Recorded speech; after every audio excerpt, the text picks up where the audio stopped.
Gente, bom dia, bem-vindos ao nosso Dose Diária de hoje. E hoje eu vou ler um comentário para vocês sobre uma questão que eu acho muito importante, que tem a ver com como refazer a nossa idealização do mundo, a narrativa que a gente recebe do mundo, como é que a gente faz para processar isso de novo, para não ficar escravo das narrativas que a gente recebeu e de como a gente deveria viver e tal. Eu fiz esse vídeo sobre as relações descartáveis, tá aí no canal, Relações Descartáveis chama, e aí a Bruna Pires escreveu: acredito que fazer essa desconstrução do amor romântico é o mais difícil, pois ainda que a gente viva essa liquidez das relações, estamos todos buscando um romance de Hollywood. A pergunta que fica é: como inserir esse saber que está apenas no intelectual para outras áreas da nossa vida? Pois mesmo sabendo, continuamos inconscientemente buscando. É literalmente nadar contra a maré, já que somos bombardeados por esse tal amor eterno. É só reparar nas vitrines, comerciais de TV, etc. Principalmente nessa época do ano em que o Dia dos Namorados se aproxima. Totalmente, cara. Então, como é que faz? Bruna, tamo junto aí com esse problema. Pensar sobre isso um pouquinho.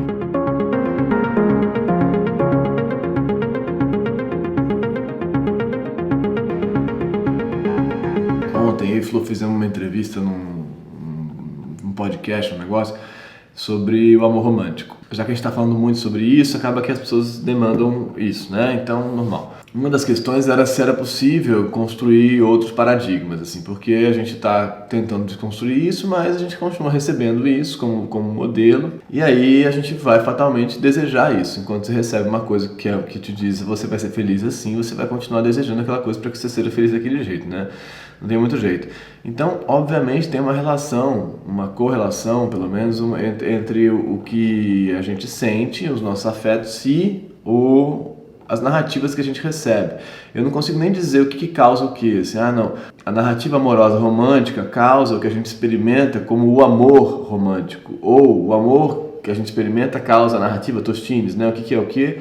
É difícil de apontar assim, o que vem antes, ovo galinha e tal, mas é fato pensar que tem uma correlação entre essas coisas, assim, que já que uma coisa existe, a outra coisa existe, essas coisas pelo menos se retroalimentam, eu diria assim. Então o que ela está perguntando é: se eu sei que o amor romântico não faz sentido, como é que eu consigo não me sentir em busca disso, já que estão me dizendo o tempo todo, então eu estou recebendo o tempo todo que ele faz, a ideia de que ele faz sentido.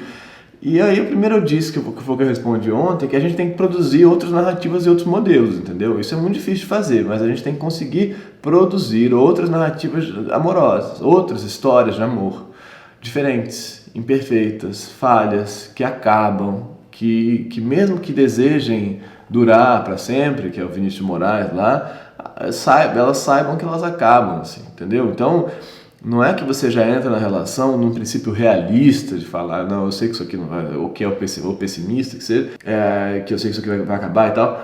É que você deseja aquilo, investe naquilo e exatamente por saber que aquilo não é eterno, que aquilo não é total, você dá um outro valor para aquilo, como a morte significa a vida. Então isso é uma lógica que eu acho que é possível, que é entender que as coisas são fugidias, que elas demandam cuidado, que elas demandam atenção, pode deslocar a gente por um outro tipo de relação amorosa, mais interessante e mais potente do que a romântica. Só que essa pergunta aí também é a pergunta de $1 milhão, que é como é que eu passo do entendimento para a prática, para o afeto. Porque é muito diferente a gente entender um problema que a gente tem, tipo na análise, você fala, entendi essa parada, mas entre entender essa parada e conseguir viver de outro jeito, quebrar o seu sintoma, reinaugurar aquilo, produzir outras lógicas para o seu inconsciente, para a sua produção afetiva, isso é muito mais difícil. Quem faz análise terapia entende o que eu estou falando, assim. Não é difícil porque as coisas estão... Ou no sentido da psicanálise mesmo, estão lá na sua base, ou no sentido da neurologia, as redes estão feitas, estão meio fixadas, então você tem que refazê-las. Mas eu acho que a gente pode sim produzir outras narrativas, e eu luto muito por isso, para que a gente possa pensar outras possibilidades de entendimento de si mesmo e do afeto, do amor, né? Mas eu disse para ela ontem, para essa pessoa que entrevistou a gente, que ao mesmo tempo eu não acho que a gente vá se livrar, entre aspas, se livrar da busca por alguém, da busca por um encontro. Ela estava falando de cara metade, sei lá, mas aí eu acho que não, mas da busca por uma identificação, da busca por não se sentir sozinho, por não se sentir desamparado. Acho que a gente não vai se livrar disso. Acho que isso não é do romantismo e da venda dos produtos do Dia dos Namorados, entendeu? que é o que a gente vai passar a semana que vem agora. A gente inclusive fez um vídeo sobre isso. Mas não é sobre isso. Aí não é só sobre isso, sobre o Dia dos Namorados, sobre a indústria, sobre o capital, sobre querer vender dinheiro, querer vender filme, querer vender produtos. Aí é sobre a nossa sensação de solidão e de estar sozinho, flutuando nesse mundo aí, como eu já disse aqui também, sozinho, tentando encontrar alguém para se completar, porque a gente nasce e a gente está, então, a partir daí separado daquele outro corpo de onde a gente veio. A gente nasceu de um corpo, né? Pensa, a gente nasceu de um corpo, a gente era um outro corpo. E, em certo sentido, né, estava realmente conectado a esse outro corpo e de repente cortam ali o troço, o cordão umbilical, e aí você vai flutuar. Então essa demanda continua existindo, essa vontade de encontro vai continuar existindo, eu acho, em algum grau, de identificação, de encontrar. Por isso que a gente fala aqui tão fortemente que o afeto amoroso vem da identificação, que é você acha que você vê um espelho possível e você se sente menos sozinho. No fundo, queremos todos ser amados, né? De verdade, assim, essa é a base da parada. Mas talvez a gente possa pensar a vontade de ser amado num outro modelo, um modelo que entenda, como eu já disse, acabei de dizer, o fim, que entenda o outro, que entenda que o outro não é responsável pelas suas carências, que entenda que o outro tem que ser cuidado tanto quanto você quer ser cuidado, que isso é a construção, o trabalho do amor, é cuidar, né, de uma relação. Mas vamos em frente tentando construir outras narrativas, eu acho que é possível sim.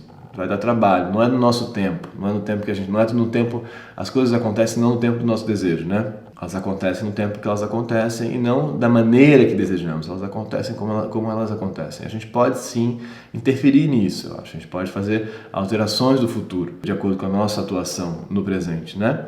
Mas não é simples assim, não é do jeito que a gente quer, mas a gente vai indo, estamos aqui trabalhando para isso. Acho que quanto mais gente trabalhando para isso, mais gente inteligente produzindo outras narrativas, melhor, produzindo outras vidas possíveis. Estamos aqui fazendo isso e vamos continuar, e estamos juntos aqui, todos nós aqui nesse canal.